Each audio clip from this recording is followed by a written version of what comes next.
পলাশডিহির ঘটনার পর দীর্ঘ 6 মাস কেটে গেছে। আমিও এখান থেকে ফিরে এসে বেশ দিব্যি অফিসের কাজে ব্যস্ত হয়ে পড়েছি। বর্ষার প্রথম বৃষ্টি দেখতে দেখতে দিব্যি শুয়ে আছি। ঠিক তখন মোবাইলটা হঠাৎ করে বেজে উঠল।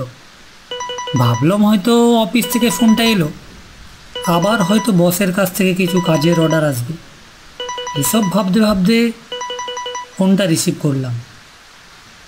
ফোনের ওপার থেকে বলে উঠল, গঙ্গাধর বাবুকে চেনো? হ্যাঁ চিনি, কিন্তু কেন বলুন তো? আর আপনিই বা কে? ওনার বড় বিপদ, যাও একবার গিয়ে দেখে এসো। কিন্তু আপনি কে বলছেন? কথাটা বলার সাথে সাথে ফোনটা কেটে গেল। আমি হতবুদ্ধি হয়ে বেরিয়ে পড়লাম।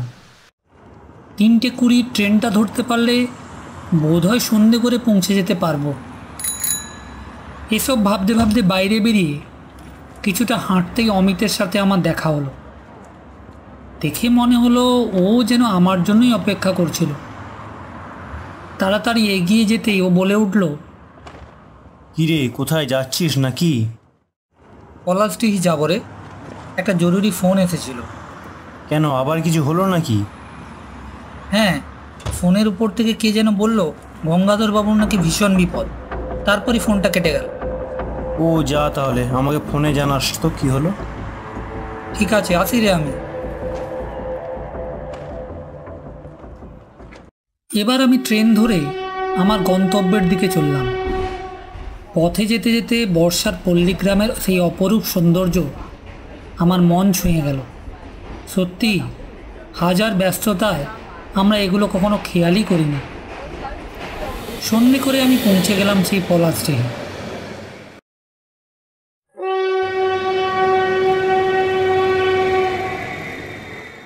রাস্তাটা আমার মনেই ছিল। সেই মতো স্কুলটা পেরিয়ে পুকুর পাড়ের কাছে আসতেই গাটা যেন চমকে উঠল। মনে হলো কেউ যেন আমার পিছু নিচ্ছে। মাঝে মাঝে ঘুরে দেখলাম, কিন্তু কাউকে দেখতে পেলাম না। হঠাৎ দেখলাম হালকা হালকা বাতাস বইতে শুরু করেছে। আমি ভাবলাম হয়তো আষাঢ়ের মেঘ তার রুদ্ররূপ দেখাবে, কিন্তু না, আকাশ তো পরিষ্কার, তেমন একটা মেঘও নেই। এভাবেই বেশ চলছিল। এরপর যেই না আমি পুকুর পাড়ের বটগাছটা পেরিয়েছি, অমনি কোথা থেকে এক অদৃশ্য ছায়ামূর্তি আমার পথ ঘিরে দাঁড়ালো। আমি ভীষণ ভয় পেয়ে কাঁপতে লাগলাম। সে আমাকে বলল, শোন, তোর ওপর কোনো রাগ নেই আমার, কিন্তু তুই যার বাড়ি যাচ্ছিস তাকে বাঁচানোর চেষ্টা মোটেও যেন না করিস। তোকে আমার হয়ে একটা কাজ করতে হবে, যেটার জন্য ও বারবার বেঁচে যাচ্ছে। আমি আর বেশি অপেক্ষা করতে পারবো না, আমাকে প্রতিশোধ নিতেই হবে। ও ভালো মানুষ সেজে সবাইকে বশ করে রেখেছে। ওর আসল চেহারা যদি তুই জানতিস, তাহলে ওকে কখনোই তুই ভালো চোখে দেখতিস না। আমি একটু অবাক হয়ে গেলাম। এসব কি বলছে ও? আমি সাথে সাথে প্রশ্ন করলাম, কেন? আপনার সাথে কি ঘটেছিল যে জন্য আপনার এত ক্ষোভ ওনার উপর? আগে আমার লক্ষ্য পূরণ করি, তারপর আমি সবটা খুলে বলবো। আমার তখন একটু জেদ চেপে গেল। বললাম, না, ওটা না শুনে আমি কখনোই একজন মানুষকে বিপদের মুখে ঠেলে দেব না। মূর্তিটি কিছুক্ষণ চুপ থেকে বলতে শুরু করলো, শোন তাহলে সেই ঘটনা।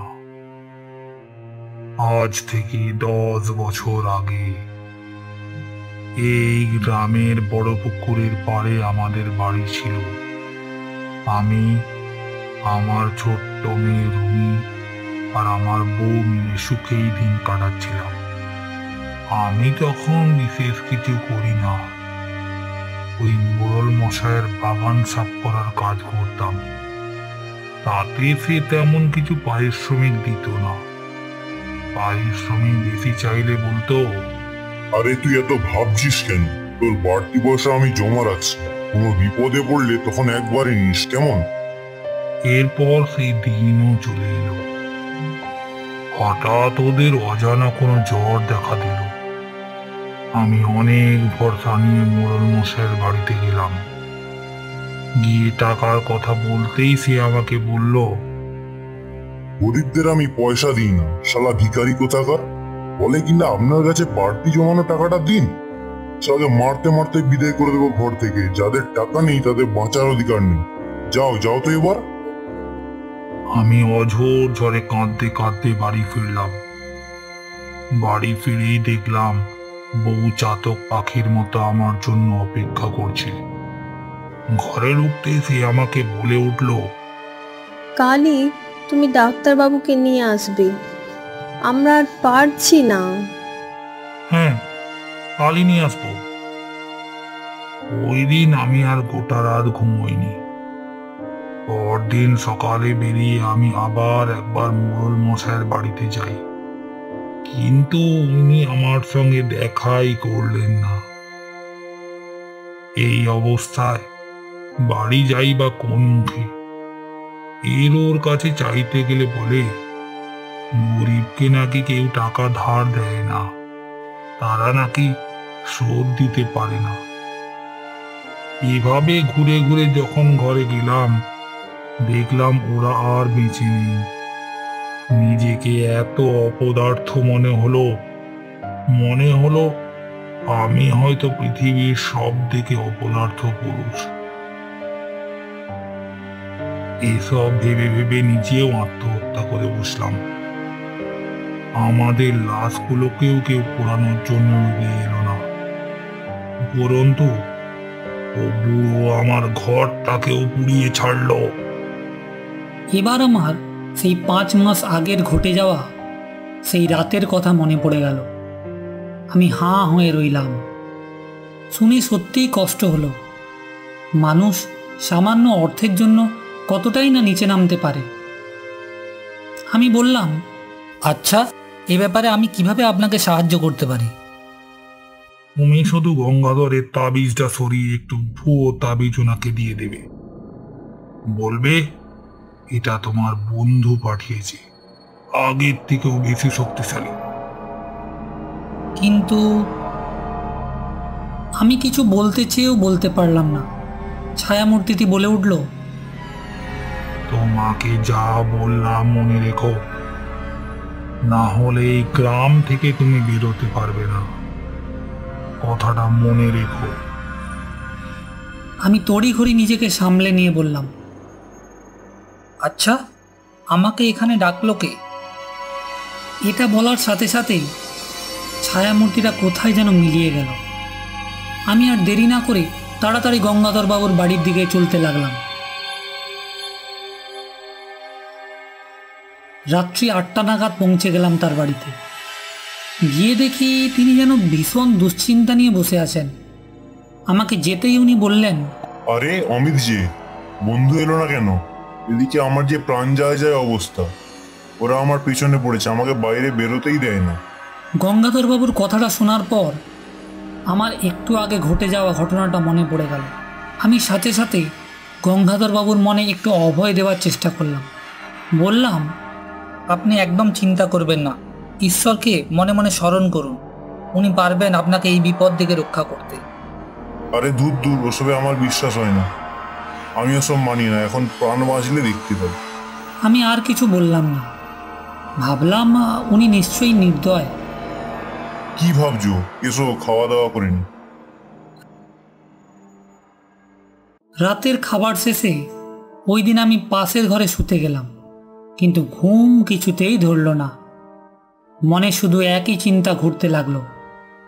ভাবলাম, এসব কি করা ঠিক হবে?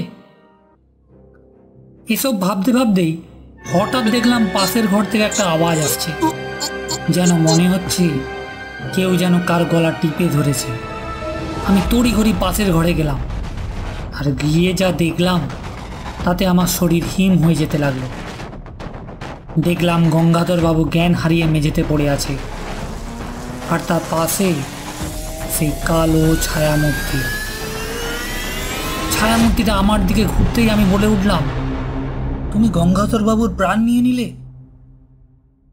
ও রাতের বেলায় তাবিজটা কিছুক্ষণের জন্য খুলেছিল, আর আমি সেই সুযোগেই তো ছিলাম এতদিন।